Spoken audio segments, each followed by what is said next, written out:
Not even God is going to stop me doing what I'm going to do to you. I know where your parents live, and I know you have a dog. I'm going to stab it. That's a threat that the police allege was made by a notorious bikie who, for legal reasons we can't name, so we're just going to call him Tony K. Police allege he made this threat over the phone to plumber Stephen Toy back in March of 2009. What was alleged by police to have happened in the weeks after this threat was made is absolutely, for lack of better words, insane. If you follow the people, the money, and the companies that were all connected to Tony K and this threat, and you follow them for years down the line, what you'll find is a web of disturbing connections to some of the most senior political and senior business figures in Australia. This is a story about the kings of Sydney's property development industry, an attempt to make sense of their coronation. The following information has been gleaned from court documents and police statements FriendlyJordies has viewed, namely from police statements of Stephen Toy, a self-employed plumber from Western Sydney. We'll begin in 2009 when Stephen Toy, then aged 27, alleges he was friends with a man by the name of Andy Nahas. Andy Nahas at the time was a 20-year-old man from Marylands. His family had been in the property development business for quite some time, running Nahas Constructions. Stephen claims that he knows Andy from growing up around the Guildford and Marylands area, and that he also went to school with one of Andy's older brothers, either Joe or Fadi Nahas. Joe, who also goes by the name of Yusuf, was director of Nahas Constructions at the time. We'll get to that company soon. Anyway, the police statements given by Stephen Toy detail this strange story wherein Andy is owed money, around $4,500, by some man who was unidentified in the first statement, but in the second is referred only to as Andrew. The lack of $4,500 forces Andy to borrow $1,000 from a different unnamed man. Stephen, being the good friend he is, realises his mate knows Andrew's older brother, so he approaches that mate to see if he can get him to convince Andrew to give Andy back the $4,500 that Andy lent. You following? Yeah, look, it's an extremely convoluted chain of debts that doesn't really make that much sense. And in all honesty, I don't think it's entirely true, but just keep following. It's worth it. Stephen's mate does approach Andrew, and Andrew pays Stephen's mate the $4,500, presumably under the pretext that that money will go back to Andy. Once the money is paid, Stephen calls his mate, who apparently says that he's just going to keep the money for himself and not give it to Andy to who it is owed. Thus, Stephen, being the good friend that he is, claims that he began to give Andy a couple of $100s here and there to help him out. Here's the statement. I agreed to help Nahas by giving him money when I had spare. Over the next 3 months, I continually gave Nahas in approximately $300 amounts. During this period, Nahas continually told me he had no money and he owed people money. And it wasn't right when the male kept his $4,500 from Andrew. I'm sorry, but when did normal people involve such a large number of intermediaries when chasing a few $1,000s worth of debts? This story is just odd, but here's where it gets odder. Stephen begins receiving phone calls from a man that on his first police statement he refused to identify, figuring that it's the man that Andy Nahas owes $1,000 to. The first call is on the 19th of March. Here's an excerpt from Stephen's first police statement. About a month later, out of the blue, I got a phone call on my work phone. The number display on my phone said private number. I answered, and it was a male. He said, "How you going, Stephen?" I said to the male on the phone, "I'm fine. What is this regarding?" The male on the phone said, "It's about the money you owe Andy Nahas, because Andy owes me money." I said to the male on the phone, "It's between me and Andy. We've already worked it out amongst us." The male on the phone said, "Nah, you have to come and see me, because Andy owes me money and you owe him money, so now he has to pay and you have to pay." I thought this may have been male number 3 who Andy owed $1,000 to. I said to the male on the phone, "By chance, how much does he owe you?" The male on the phone said $10,000. I said to the male on the phone, "That's bullshit. What happens between me and Andy is between us. We're friends. What happens between you and Andy is between you and Andy." The male on the phone said, "I expect you to come and see me. Don't disrespect me."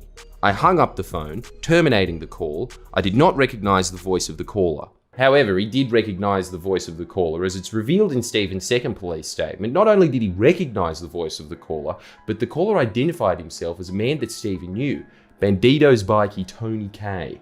Needless to say, the recount of this call in the second statement that Stephen gave is a lot more interesting. I answered the phone and a male person said, "Yeah, Steve, it's Tony K with you, brother." I said, "Yeah, mate, how can I help you?"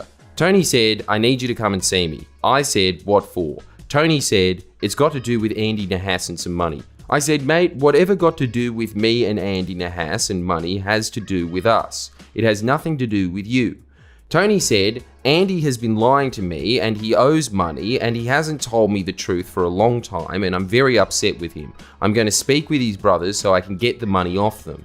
I said, fair enough. I've got no money to give you. It has nothing to do with me. Tony said, I'm at my mother's house in Guildford. Come and see me. I said, what for? I have no reason to come and see you. I'm busy, mate. Tony said, I'm showing you respect, so you should show me respect and come and see me. I said, I'll see what I can do in the next few days.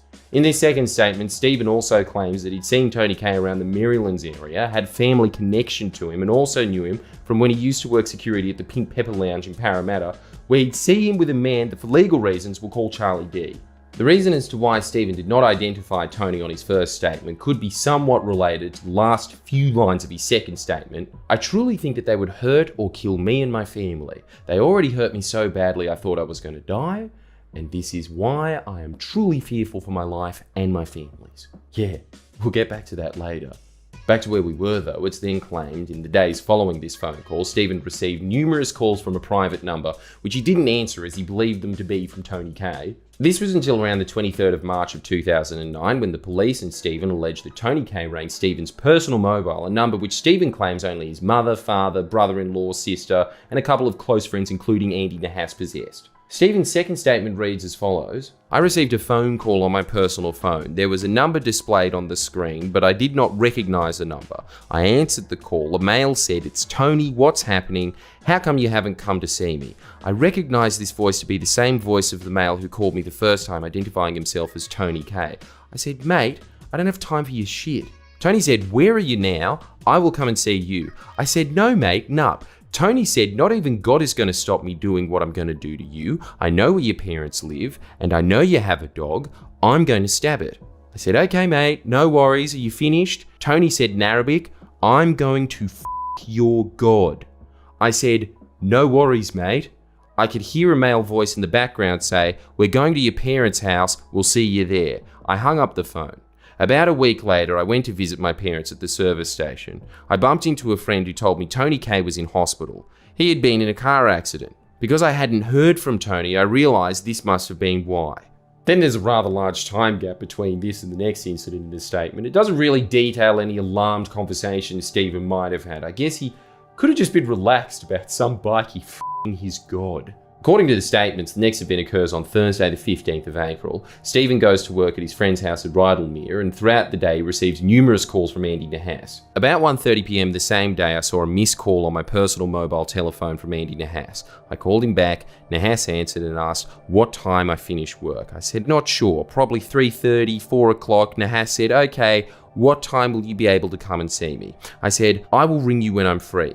The call ended about 3:30 PM. The same day I received a call from Nahas. I answered. Nahas said, what do you reckon the absolute latest is that you'll be able to come and see me? I said, I'm not sure, mate. Nahas said, what you reckon about 7? I said, I don't.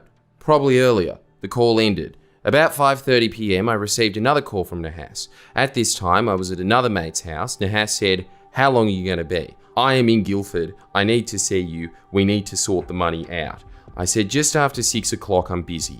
The call ended. About 6 PM, I received another call from Nahas. I answered. Nahas said, I'm at Red Rooster. Can you come see me? I said, mate, give me 10 minutes and I will be there. I left my mate's house and I drove to the Red Rooster at Guildford. This is around where the statement takes a violent and dramatic twist. Stephen borrows his mate's van, drives to Red Rooster, and, well, again, there's very little point in doing anything other than reading the second statement. When I pulled into the driveway, I saw Andy Nahas in his car. It is a silver-coloured Toyota Camry Sportivo.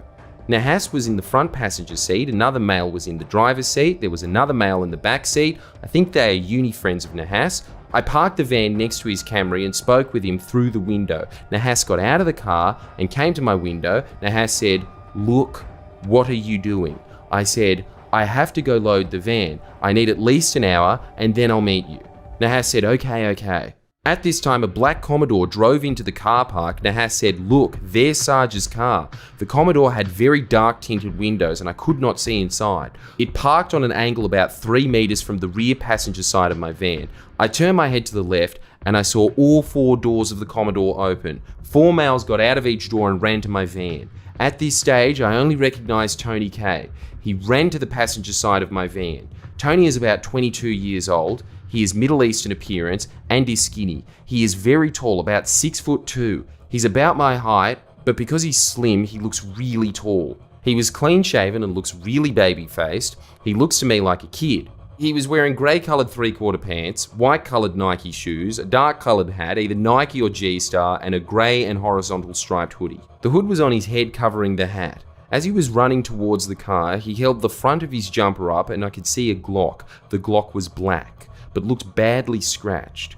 Tony pulled the Glock out of the front of his pants and I watched as he cocked the gun. This all happened in a matter of seconds. One of the males opened the passenger door. It would have opened about 30 centimeters. I leant over and pulled the door shut and locked it. I sped off. I drove out of the car park and turned left. I'm not sure what street I turned onto, but it is the same street the Guildford Club is on. I looked in my rear vision mirrors and I saw the males run back to the black Commodore. They sped out of the car park behind me. On this road, the black Commodore overtook me just as the round meets Marion Street. I tried to turn left, but the Commodore pulled in front of me and I could not continue driving without running into the car. Tony K got out of the rear passenger seat. He ran towards the van with his shirt up and I could again see the pistol. Tony ran toward the driver's side. I reversed backwards about 10 meters. I put the car back in first gear and drove back towards the roundabout. I drove straight through the roundabout and turned right at the Guildford Bowling Club. I drove all the way to Marylands Road. I again looked in my rear view mirror and rear vision mirror and I saw Andy Nahas's silver Camry speeding up behind me. I went to turn right onto Marylands Road. The silver Camry forced me onto the wrong side of the road and then they got jammed behind a median strip. I kept driving towards a roundabout. I turned left at that roundabout. Granville Park was on my right hand side. I then saw the silver Camry drive up again behind me. I continued driving over a bridge that goes over the railway tracks. There were cars lined up at the traffic lights. I drove around the cars and through the red light and turned left onto Pitt Street. The Camry was still chasing me. On Pitt Street, the Camry overtook me. As it did, I turned right into a one-way street, and the Camry had no choice but to keep going. At the end of the one-way street, I turned right into McFarlane Street and drove past Maryland's RTA. This car chase appears to be verified by the police, as in their statement it claims that CCTV footage from Maryland's railway station depicts a white van on the wrong side of the road, followed closely by a silver sedan. At this point, Stephen believes he's lost his pursuers, which include Andy Nahas, Tony K and a few other men, so he apparently drives the van to its owner's grandmother's house in Greystanes. When he gets out, there's no one home, so he leaves the keys in the letterbox and walks down the road. Now, poor Stephen has really bad luck because apparently as he got to a road just down from the house, Andy Nahas's silver Sportivo pulls up. Tony K, Andy Nahas, a bloke by the name of Olsen and another male got out of the car. At this point in the statement, we get to the obligatory near-forensic description of what brand of clothes each of the men were wearing. Nike Air Maxes seems to be a favourite, but as interesting as scallywag attire might be, the next section of the statement is far better. I got into a verbal argument with Tony and Olsen. We were yelling at one another. I remember him saying it was no longer about the money, it was about principle, and I had made Tony look like a gronk. Olsen walked towards me and I shaped up and got ready to fight. Tony pulled the Glock out of the front of his pants and cocked it back. Tony said, "Give me your phones." I handed Tony my personal mobile telephone. Tony and Olsen then grabbed me and pushed me into the back seat of the car. I was sitting in the center of the back seat and Tony was sitting on one side and Olsen was on the other. They were yelling at Nahas saying, "Get f***ed. We will return the car when we feel like it." Got into the driver's seat and the other male got into the front passenger seat, drove off, and Nahas was left on the side of the road. One of them put a jumper over my head and forced me to lean down forward. I don't know which one it was. Whilst my head was down, I was repeatedly smashed in the face and head. I immediately felt severe pain in my head. The car drove for about 15 minutes. I was assaulted the whole time whilst the car was moving. I do not know who was assaulting me as my head was covered. I felt the car pull into the driveway. Moments later, the car stopped and I heard all 4 doors open. One of the males said, "Shut up, don't say a word, put your head down. Someone tried to pull me out of the right-hand side of the car. I hung onto the center console. I didn't want to get out. I eventually turned my body and tried to get out. I put my right leg out the door. When I put my left leg out, I felt someone grab it and twist my left foot inwards. This was extremely painful, and I thought my leg was going to break. As they were twisting my leg, I turned onto my stomach and crawled out of the car. Keep in mind, these are just details from Stephen's second statement. In his first, he details being stabbed in the car, but we'll continue. I ended up lying face down on what I believe was a concrete driveway. The concrete was light grey in colour. It looked like old concrete. One male said, "Get up, get up." I did, and they walked me into the garage. My head was still down and covered. I could only see the ground. Stephen's statement then alleges that he's repeatedly assaulted and then threatened and held against his will in this garage. I could slightly see through a gap. Olsen in front of me, he punched me in the face, and I immediately put my hands up in defense. He said, "Put your hands down." I put them down. Olsen swung again and punched in the face, and I put my hands up. I remember he was breathing heavy. I then started to be repeatedly assaulted again by Olsen, only now he was using a 4x2 wooden plank.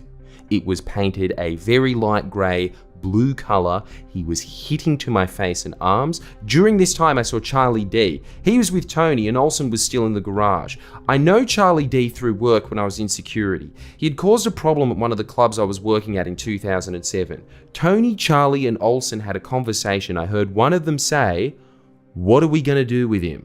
I heard Charlie say, "Just cut him up and chuck him in the river." Everyone left me for a short time in the garage alone. Moments later, Olsen came back in and tied my hands and feet with cable ties and then gaffer tapes around the ties. Olsen then punched me in the right eye. I knew I was bleeding because I felt blood run down my face. He then punched me in the left eye and I felt immediate pain. I saw stars. He left me sitting on the ground, now with my hands and feet tied, and the cover was now off my head. I think it just fell off. Olsen turned the light out, walked out of the garage and pulled down the roller door. I heard a padlock lock on the outside. Sometime later, the roller door opened and walked in. He was alone, was carrying a bottle of water, came over to me and helped me have a drink. As my hands were tied, I could not hold the bottle, so he held it to my mouth and tipped water in. I could see the bottle was the Fiji brand and was a rectangular bottle. It was clear and the water inside was ice cold like it was straight out of the fridge. Was carrying a torch or something, so he did not turn the light on. He said, "Are you alright?" I said, "No, I'm f***ed." Left the bottle beside me in the garage and left, closing the roller door again behind him. Sometime later, approximately half an hour, the roller door opened and Olsen and Charlie walked in. They turned the light on. One of them said, "Get up, get up." They helped me to my feet and set me on a chair. The same chair I described in my other statement. They tied my body to the chair. My arms were also tied to the back of the chair around my elbows. My hands were left cable tied and gaffer tapes. However, they cut my feet and re-cable tied them to the legs of the chair. They left the garage, turning off the light and closing the garage door again. My version from here is exactly as I stated in my original statement. However, at some stage, I believe it was the following day, Tony K came into the garage and he was with his cousin. I know of Tony's cousin through working at clubs. Andy Nahas has also mentioned him. I've seen him before, however never spoken with him. Charlie D was with them. They were in the garage with me for about 20 minutes, and during this time Tony K stood on my face and continually told me don't look up.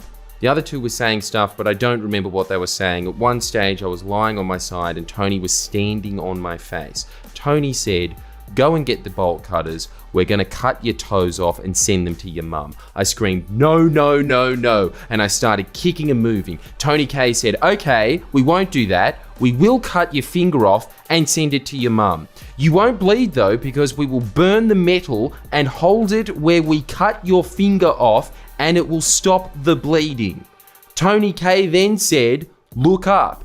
I could see he was holding a piece of sponge. It was like greeny colour and it looked like an underlay. He said, "Put this in your mouth so you don't scream when we cut your finger off." I could see Tony K was holding a pair of garden shears and had them open around my left thumb. I thought he was going to cut my left thumb off. He just stopped and let me go. Tony K then said you have two options. You can either let me shoot you in both of your knees and we will drop you off at the hospital and let you go, or you can think of who is going to come up with $50,000 for us. I said, I don't know who's going to have that kind of money, mate, and I don't have my phone and can't go through it. Tony K said, well, think of someone and I'll leave you here for a few hours. You are a waste of time and having you here is a risk because people will start to know. Stephen's first statement then details multiple phone calls between him and his mother in a desperate attempt to raise the $50K. Seemingly after these fail, one of these men gets spooked and releases Stephen, but only after he spent a night locked up in the garage. In his first statement, Stephen, like he did with Tony, refuses to identify this man, but his second statement reads as follows.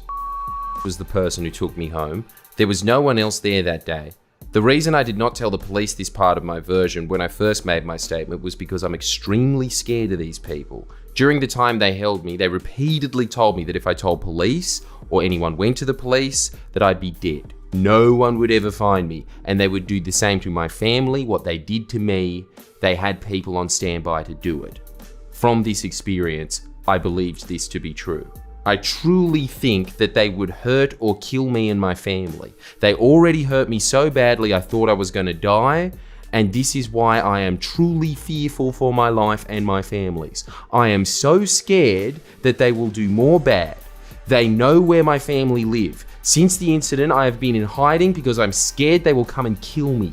After being released by Stephen goes to his parents' house, then immediately to hospital where he's treated for broken left eye socket, head trauma, severe bruising to face and eyes, stab wound to the left side of his chest, cut to his right eyebrow, severe bruising to both his arms, constant headache, chipped front lower teeth, severe swelling to face, eyes, neck and arms. But the ordeal apparently isn't over for Stephen, as police alleged that whilst he was being treated in hospital, a group of men came looking for him. The police statement reads as follows. While Stephen Toy was at Westmead Hospital, Mustafa Jawad, Tony K and another male separately entered the emergency reception area of Westmead Hospital. CCTV footage obtained from the hospital depicts Jawad, Tony and in the foyer of the emergency ward. At one point, all three meet up and sit in a group on provided chairs. At various points, is seen to approach the reception desk. On one occasion, Tony is present at the reception desk with him. CCTV depicts Jawad gaining access to the ward while Stephen's mother was in the ward waiting for the complainant, who had been taken for a CT scan. She indicates that a male matching the description of Jawad walked down the aisle and seemed to be looking into each separate bed area. He looked like he was trying to find someone. She heard him speak to a nurse and say, "That guy that has been bored in and was bashed in the last 2 days, can you tell me what his first name is?" She reports that the nurse said surname and the response was no first name. The nurse said, "You'll have to go to the front desk." Stephen's mother reports that the nurse told her that there had been an inquiry about her son. Stephen's mother asked her to find out their name and who they claimed to be. She indicated that a short time later, one of the administration spoke to her and indicated that there had been a man saying his name was and he was Stephen's brother-in-law. The complainant was made anonymous for hospital purposes. Stephen then makes the two statements to the police, one on the 18th of April and the other on the 24th. The second one I just read the bulk of. This seemingly leads the police to wiretap the phones of the accused. On the 9th of May, Stephen Toy texts Andy Nahas the following. "You had nothing to do with it. I told her I'd seen you before I was going to my mum's house, and then I drove off and then stopped to make a call. Then I got bashed and robbed. And when I was in hospital, they thought I was a bikie and everything. I'm not. I just told them I got bashed and robbed, bro. I didn't mean to put you in. I told them it had nothing to do with you. I just seen you quickly before it happened. That's it. I was full f***ed in hospital on morphine and I had 3 detectives screaming at me, bro. I gave them the biggest blow-ass story, man. I'm sorry that they busted your balls." The police statement also detailed phone calls, lawfully intercepted telephone communications, recorded extensive phone conversations / SMS messages between Andy Nahas and Stephen Toy in relation to the kidnapping. Further conversations / SMS contact was then had between Andy Nahas and Tony K. On one occasion, 9th of May 2009, during an exchange of a number of SMS messages between Andy Nahas and Stephen Toy about the offence, Stephen Toy indicated that he is interstate. Andy Nahas called Tony Kay and relayed the information from the SMS messages. During this call, Andy Nahas refers to Stephen Toy as that bitch and that girl. He also tells Tony Kay he reckons he is interstate. Tony Kay says, "Where's interstate?" Andy Nahas says words to the effect of, "I don't know, we're going on a holiday, cuz." Tony Kay says, "Alright, bye." Conversations have also been intercepted between Andy Nahas.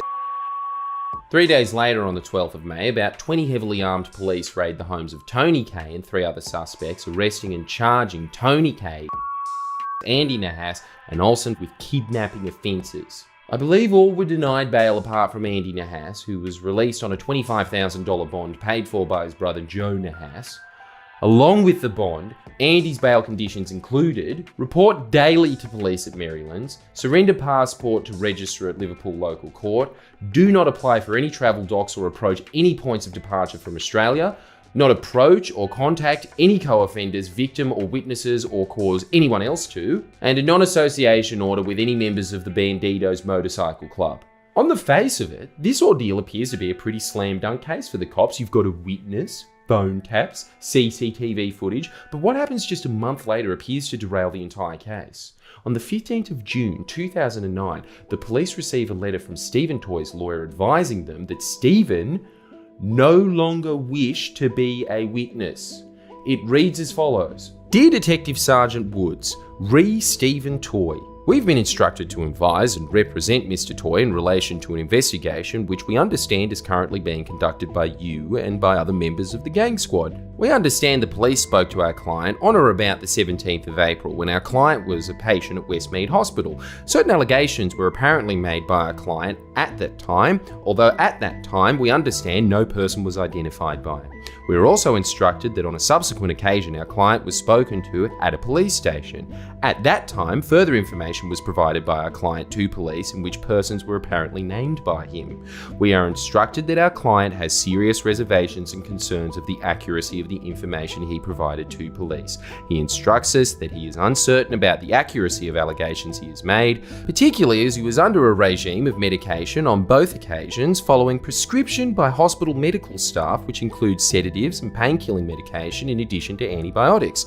Our client is not able to provide precise details of the medication, but no doubt the hospital records would confirm the details if necessary.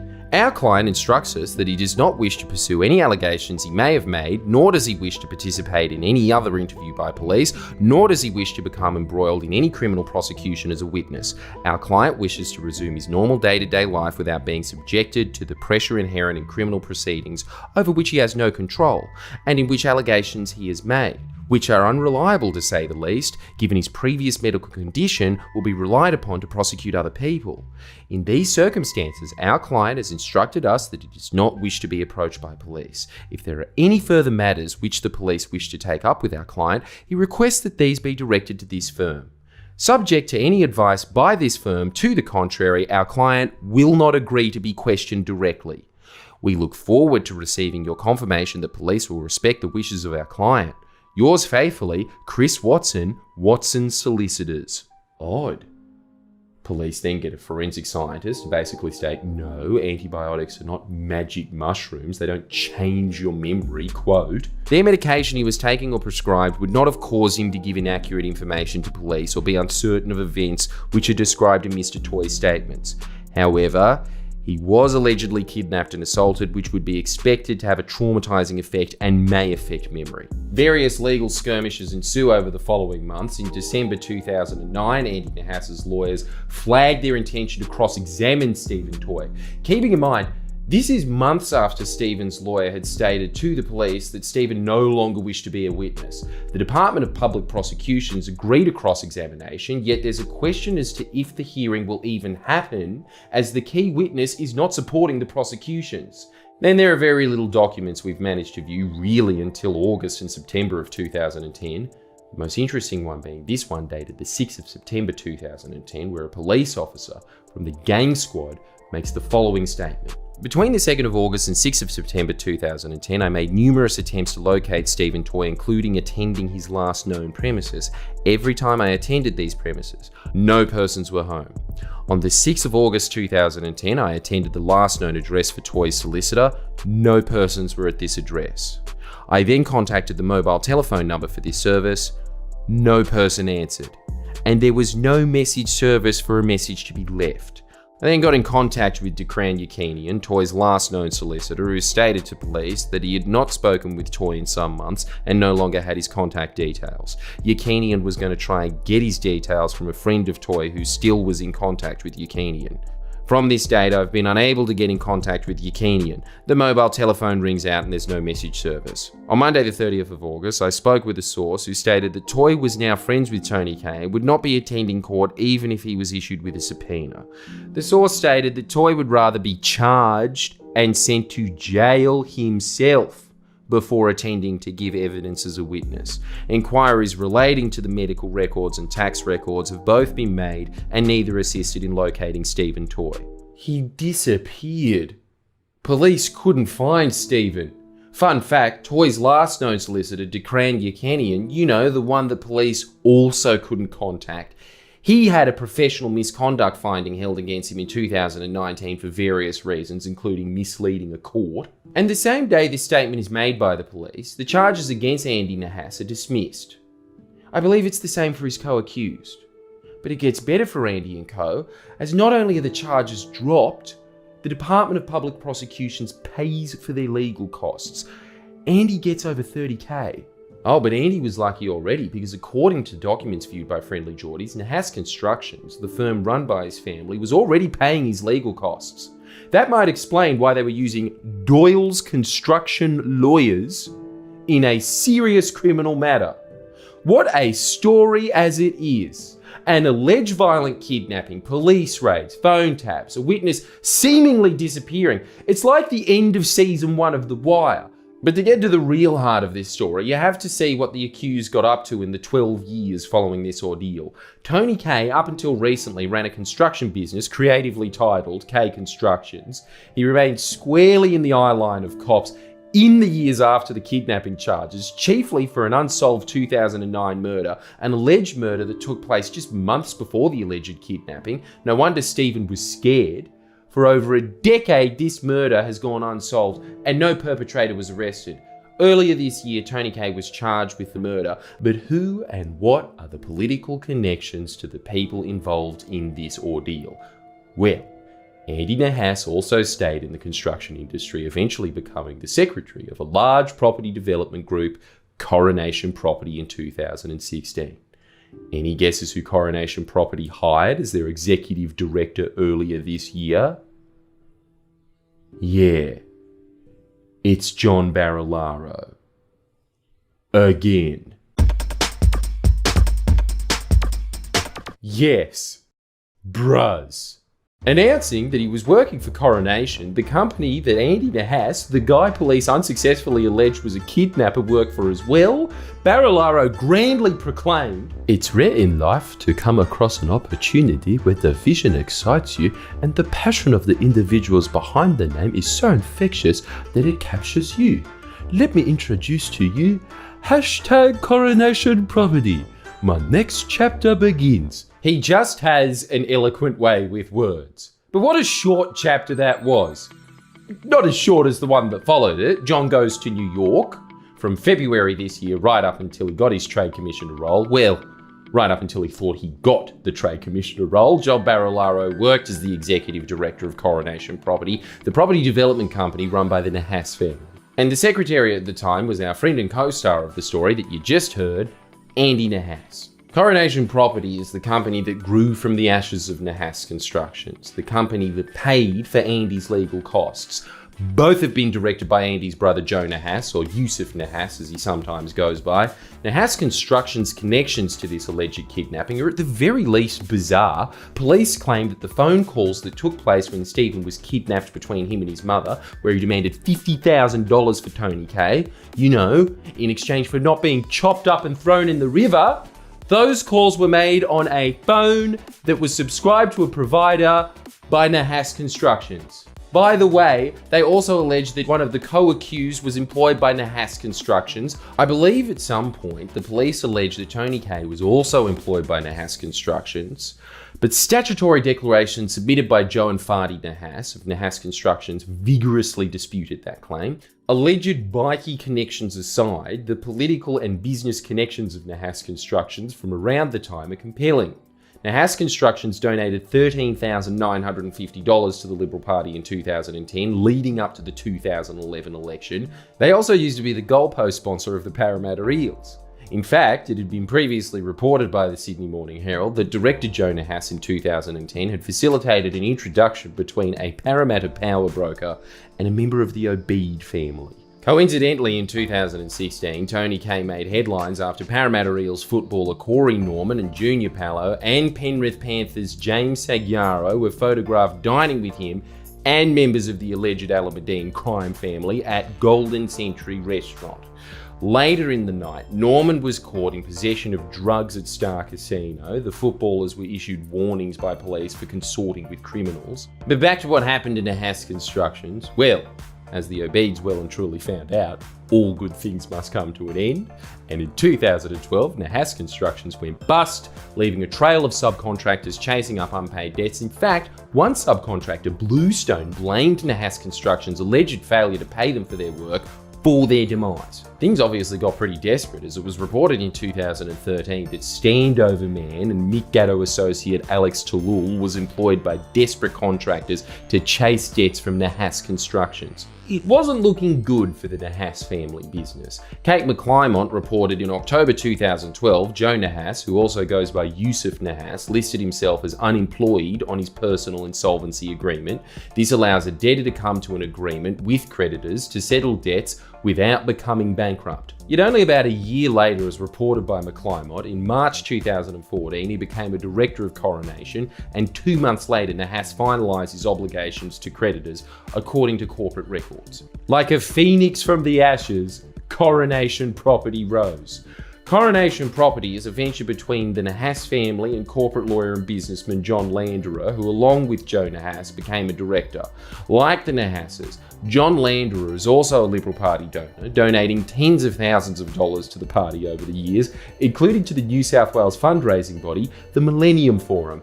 You know, the one that got busted accepting mafia donations and set up politicians with developers. With Joe and John as directors, the same Andy Nahas, who was charged with kidnapping, became a secretary of Coronation in 2016.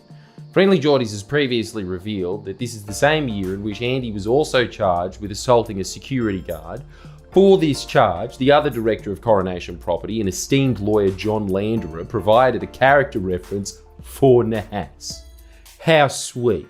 Wherein he claims, "I have no hesitation in advising my opinion that the offence is a one-off incident, not likely to ever be repeated based on my belief that Mr. Nahas is a man of honesty and integrity and proud of his family's high standing in the community." High standing in the community. Andy was convicted of that assault, by the way. Don't worry, he was only fined $800. Not much for a man whose family owned $20 million houses. How far he's come since that alleged kidnapping. Plus, he's now in good company with ex-executive director John Barilaro's beef with a different type of working man. Coronation really do seem to be his people. I'm saying it now, he shouldn't have quit. They too understand the troubles of dealing with impertinent media. Take a look at these media clips from a few years back. Some of Sydney's biggest developments, millions of dollars, an allegedly stolen Lamborghini, an attempted home invasion and assault. They're the ingredients of a family war being played out right now in a Sydney court between three wealthy brothers. The Nahas family is behind some of our biggest developments, from the paper mill in Liverpool to a luxury tower in Parramatta, not to mention lavish weddings like this. Shutting down the City West link in the months before Salim Mahajar's nuptials made headlines. But the cracks started to appear earlier this year in the form of a family feud over millions of dollars. Fadi Nahas on one side claiming the dispute sparked this: CCTV of two unidentified men trying to kick down his front and back doors as his wife and child cowered inside. The cause of the incident, however, remains unknown. Once we're warriors, three of us, we're great at what we've done, and just fallen apart, deteriorated over money. Fadi, who claims he wasn't paid his cut of the Coronation property company, was accused in court of intimidating the managing director, his brother Joseph, telling him, "You are going to pay me my money and it's going to be nothing under $5 million. The court heard he also punched his brother in the face and took his Lamborghini and Range Rover. Fadi doesn't deny those allegations, but says the luxury cars were in lieu of the money he was owed. My client thought he was entitled to a payout and he hadn't got that, so that will be part of his defence. The feud far from over. The hearing will resume later this year. Kelly Fedor, 9 News. Together, they built some of Western Sydney's biggest luxury developments. But tonight, the Nahas family is torn apart. A dispute between brothers landing one in court on criminal charges.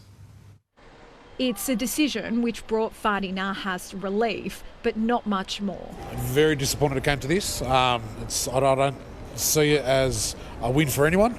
If anything, it's been a humiliation. Allegations he intimidated his elder brother and stole luxury vehicles withdrawn after Joseph Nahas decided he did not want to give evidence.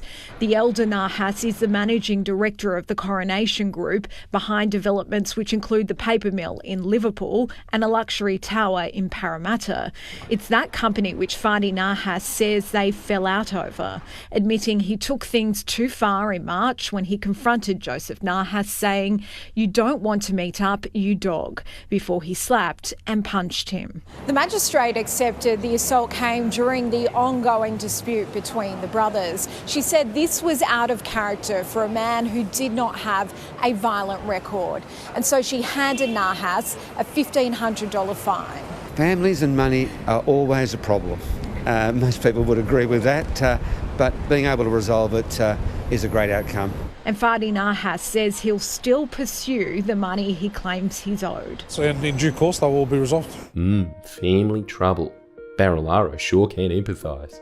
These videos appear to be completely scrubbed from the net and were only available from databases, despite only being a few years old. I can't really offer much more information on them, but I wonder who sent those mysterious men to Fadi Nahas's house. Anyway, remember how Tony K, Andy Nahas's co-accused, was caught hanging out with people who police alleged members of the Alameddine crime family? Well, FriendlyJordies has something exclusive and cool to reveal. Here's a picture of the ex-Deputy Premier's ex-business partner and I guess ex-boss, considering the Nahas family runs Coronation, ex-accused kidnapper Andy Nahas hanging out with the Alameddines. There's Andy, all 5 feet of him. See that guy? That's Masood Zakaria, an alleged Alameddine heavyweight and now on the run as one of the most wanted men in Australia, wanted over his alleged involvement in a failed attempt to kill Ibrahim Hamzi.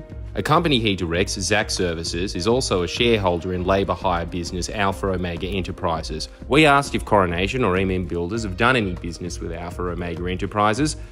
They didn't answer directly. This guy over here, that's Joseph Vokai, alleged leader of the KVT Islander gang that is aligned with the Alameddines.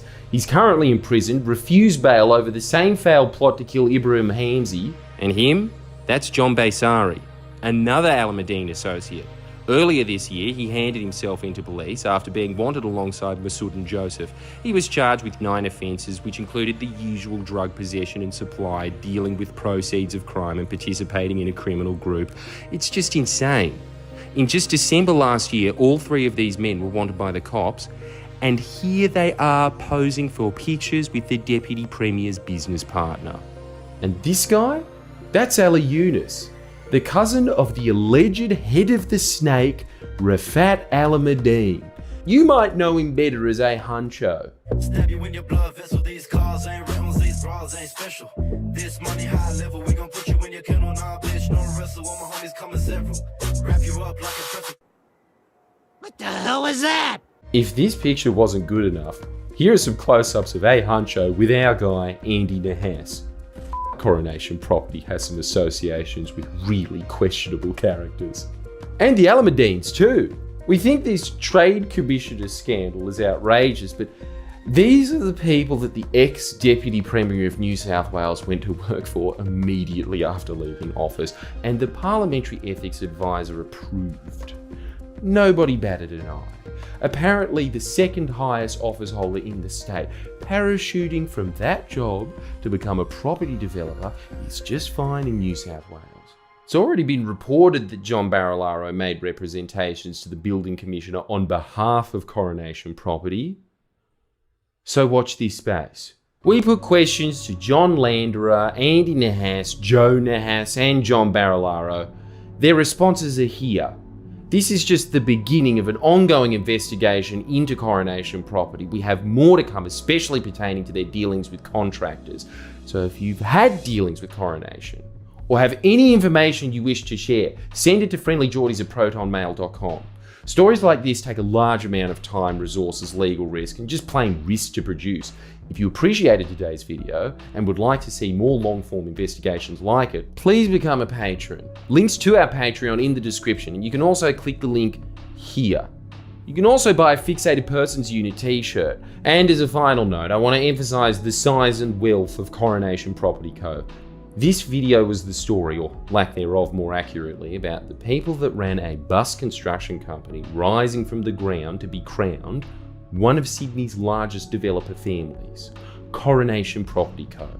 Their website today reads, with over $5.3 billion in mixed-use projects in the pipeline, Coronation Property's story has only just begun. And you know something? I think they're right.